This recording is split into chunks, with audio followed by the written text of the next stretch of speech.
Hello, everybody. My name is Nathan. Welcome back to Let's Play HOI4, the New Order. So, I broke, quote-unquote, my main monitor. It just kind of stopped working, so I'm using it as my second monitor here. So if anything goes a little bit strange with the recording, that's why. But anyway, we are here, in Spain. We're trying to make sure, people have been really saying in the comments, make sure that, Salazar is not too popular, otherwise things are going to go really badly. So the Emerald Isle. Arriving at Dublin, Cadula Salazar was first met by a parade of Irish and Iberian soldiers marching side by side, the head of the procession being led by numerous bishops from both nations. A brief photo-op was held between the Cathedral and the Irish president, for both men quickly were whisked away to the Parliament House to meet in private. Here Salazar and President Devara both began discussing the future of relations between Iberia and Ireland. Even with the warm relations between the two nations, both from a shared religious background and similar diplomatic situation, the situation in Ulster still looms. Officially, Iberia remains supportive of the Irish claims in the region, although there are some that believe that Cadillo should take careful not to draw too much attention to it, as it could incite further violence towards Protestants and Catholics.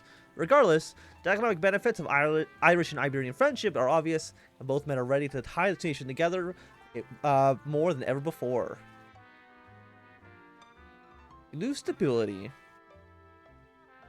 We can lose regional nationalists of Salazar. We want Salazar to be less popular. The church.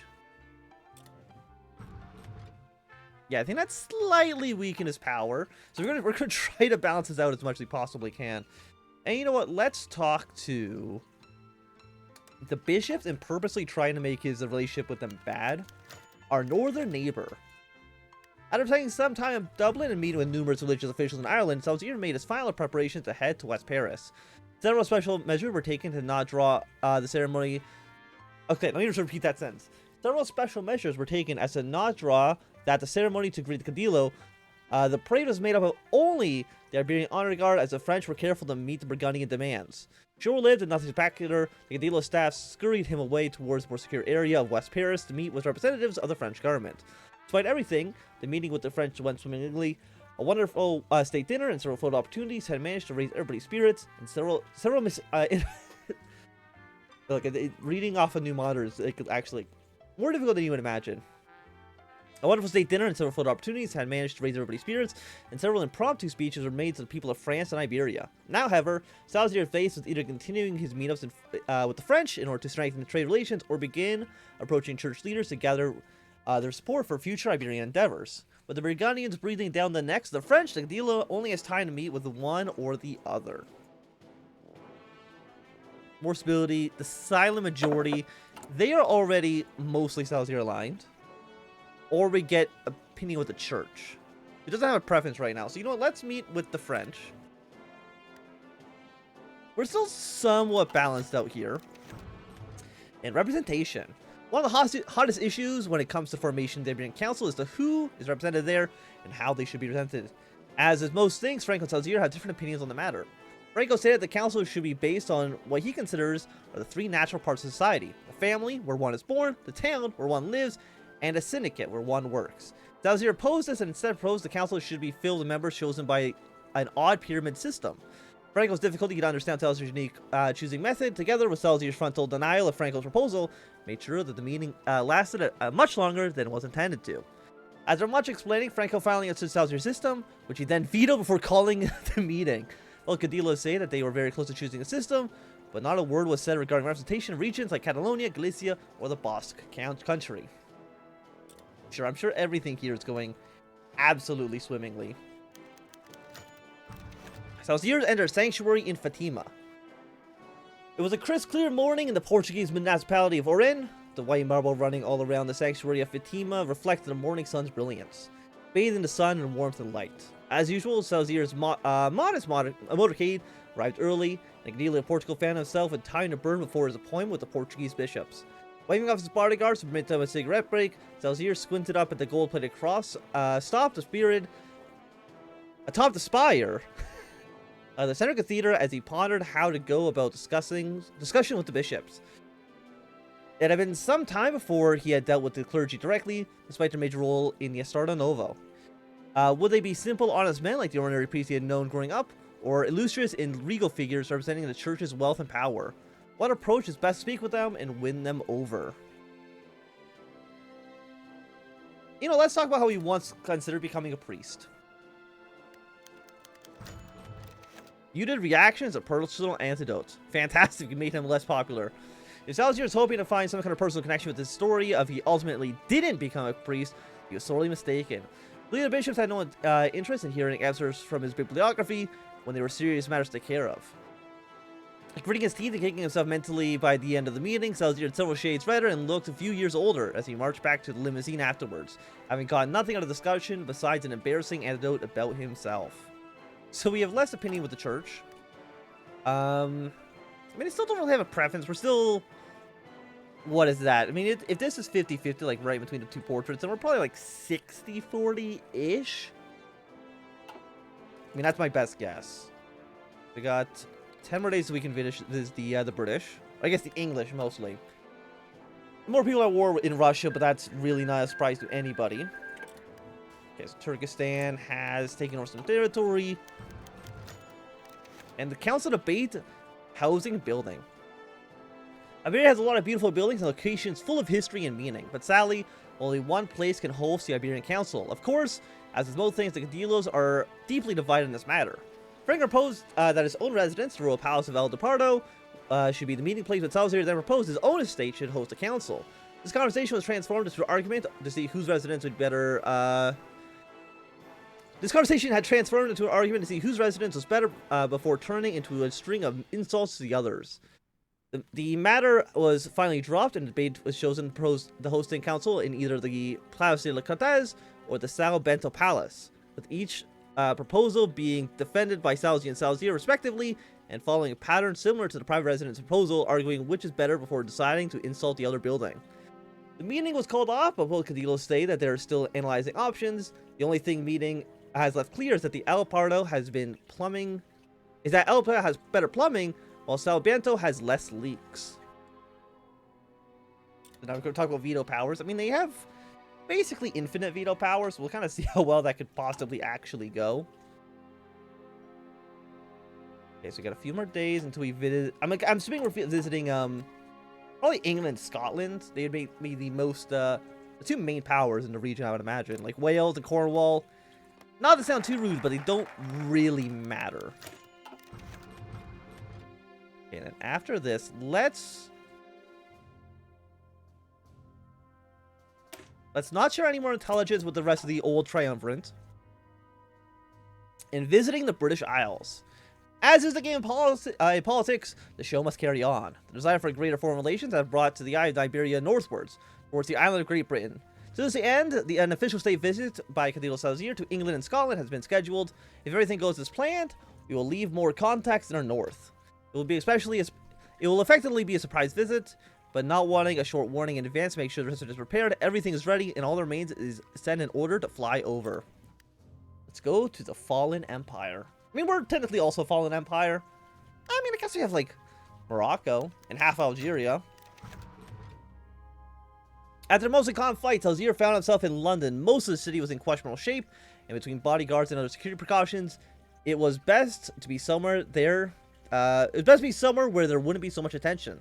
Both the areas were the best to be, as they were the least touched by the country's ongoing economic troubles.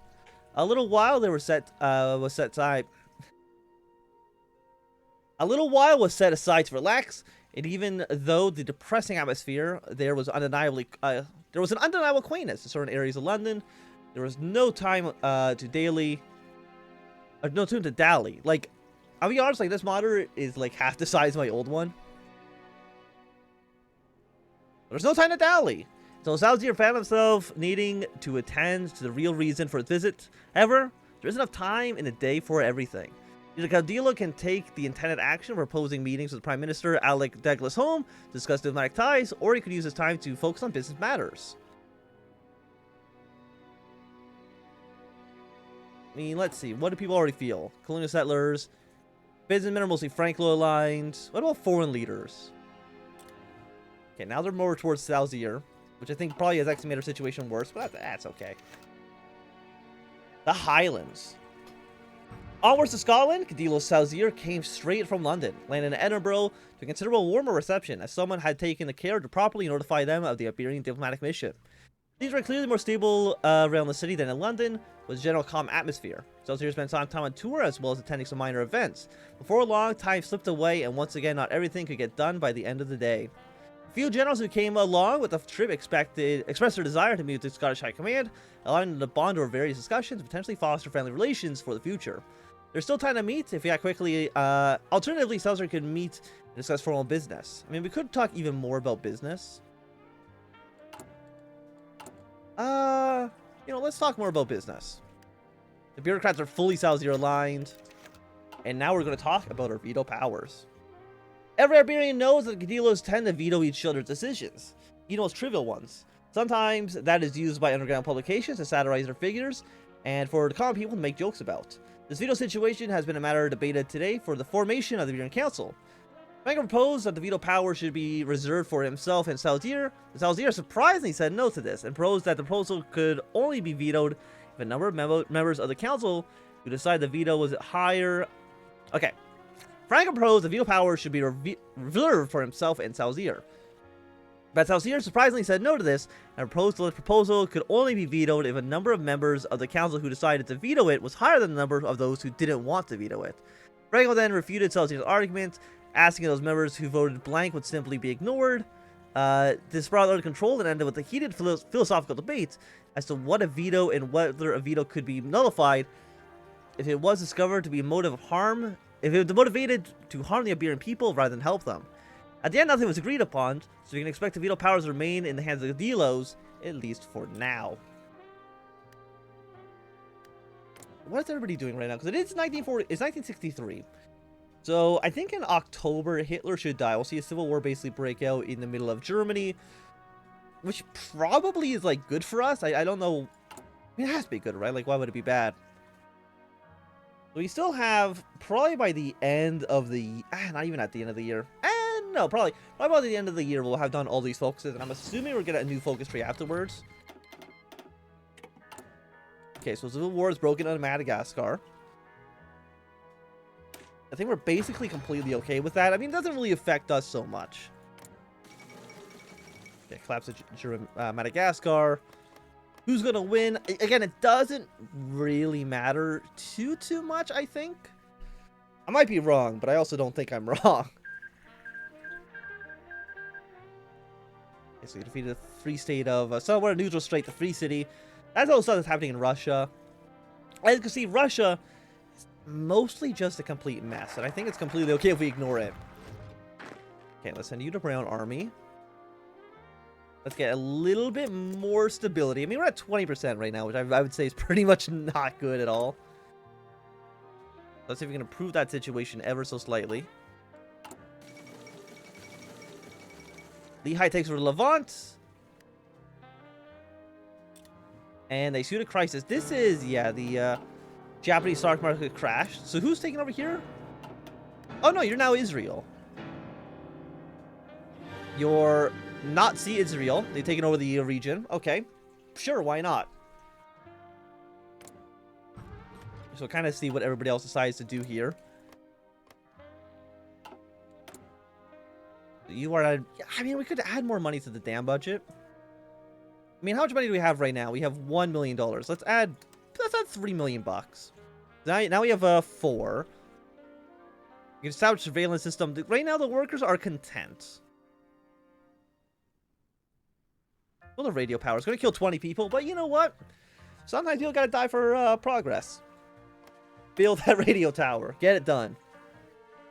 Place a jam. I mean, is there anything? I don't think I need to replace anybody right now. I think actually things. I mean, we're still at 45%, but they've improved somewhat. I don't know what we're really going to get once it's actually finished. Hopefully something that's not complete garbage. I mean, who's going to take over Algeria? Again, when we actually come to Algeria, we do probably want to take over the entire region. Okay, so we got a little bit more stability. Let's get some more monthly population for an entire year. Doesn't hurt, right? More stuff is more stuff for us. Because you're done. Do I want to get you done right away too? You're really just opinion boost, which isn't really that. It's not that meaningful, right? It's basically just it's kind of garbage. Of course, you still have a lot of puppet states. Matai assumes control of the Gulf. Who is you, right? Yes. So you're still a puppet of the Italians. Got an oil cult? I don't know what that means, to be quite honest. Where's our spy? Our spy is still in Germany. You might as well, like, maintain. I don't think you're getting too much more done here at the moment. Is there anything I'd want you to even do? I mean, probably not. Like, I mean, what are you really going to accomplish at all? Right? Like, what is the chance we're going to go to war Germany? Basically 0, I think. Okay, so... Earlier today in Morocco, a military probe unearthed the fossils of a massive dinosaur in the Atlas Mountains. The nearly complete skeleton has appeared to be that of a sauropod, with many scientists declaring it a possible relative to the Brontosaurus. Debates have already begun as to what classification it belongs to, and many paleontologists are flooding the scene to try and find more clues of how and when a dinosaur lived. The best guess so far is that it's a 22-ton behemoth that lived in the middle of the Jurassic period and roamed around on the local area in large numbers. Upon hearing the description, one of the soldiers who found it stated that a large, useless, dumb lizard must be named after the infamous German project to drain the Mediterranean. The name Elantrosaurus quickly caught on, and many citizens in Iberia have found interest in the dinosaur, including government officials. This specimen has been ordered to be put on display in Madrid as a testament to Iberian strength and knowledge, and will arrive in less than a week. I don't know how a dinosaur is going to prove your strength, especially when that dinosaur was found in Morocco, but let's not worry about that. You know, let's go for some civilian construction speed as well, even though we're not really building anything that they would care about. They've got one more troop, send him over there. You know, we're still building units. I guess there's not really a reason to not do it.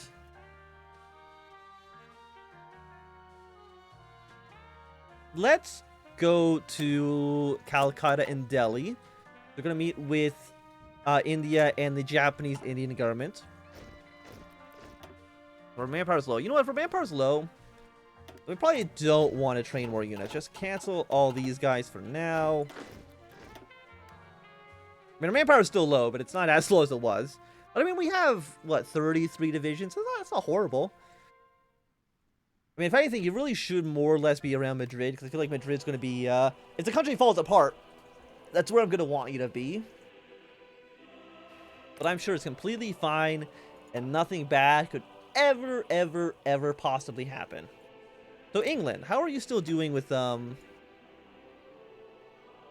you're close. Within a few months from now, you'll be able to do a civil war in England. Who do you want to back? Probably the Liberation Fronts, just because they're anti-German and we're also anti-German, so it makes sense from that perspective. Because we're kind of aligning ourselves again more with the United States, joining the OFN.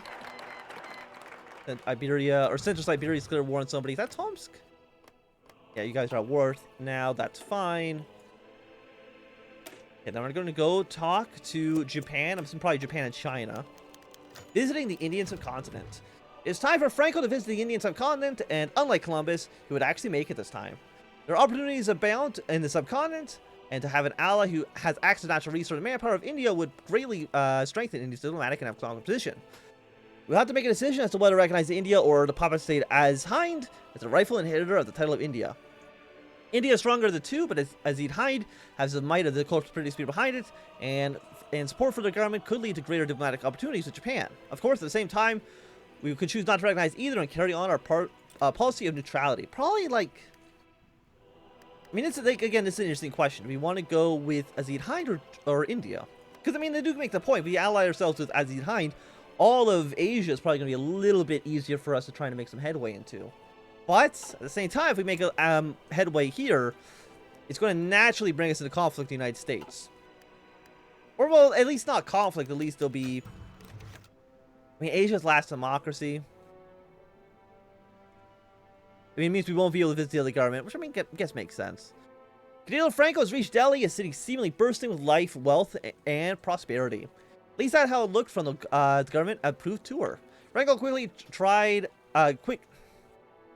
of the pleasantries and motioned to get on with the agenda at hand. The delegation argued passionately as to why Iberia should support them, but it was difficult to tell whether this passion derived most from love of India or hatred of the traitorous bastards in Azid Hind. Franco uses lies two options. You could definitely say that Iberia will recognize the great Indian Republic, or could nod along with what they say and make vague promises before we make a beeline to Calcutta. A visit to Calcutta would mean throwing away any chance of getting the Indians on side, but Franco has been meaning to try a real Calcutta biryani. You know what? Let's recognize the actual name. Let's recognize the Republic of India. They do have Delhi and almost the entire subcontinent, so it makes sense that we want to that they deserve to. I mean, you're basically just like a very large Bangladesh, right? But I do think that at least for right now, it's going to be a good time for us to end this episode. So thanks everybody for watching. My Anthem. If you enjoyed, thumbs up. Not doing, thumbs down. You want to see more, subscribe, and goodbye.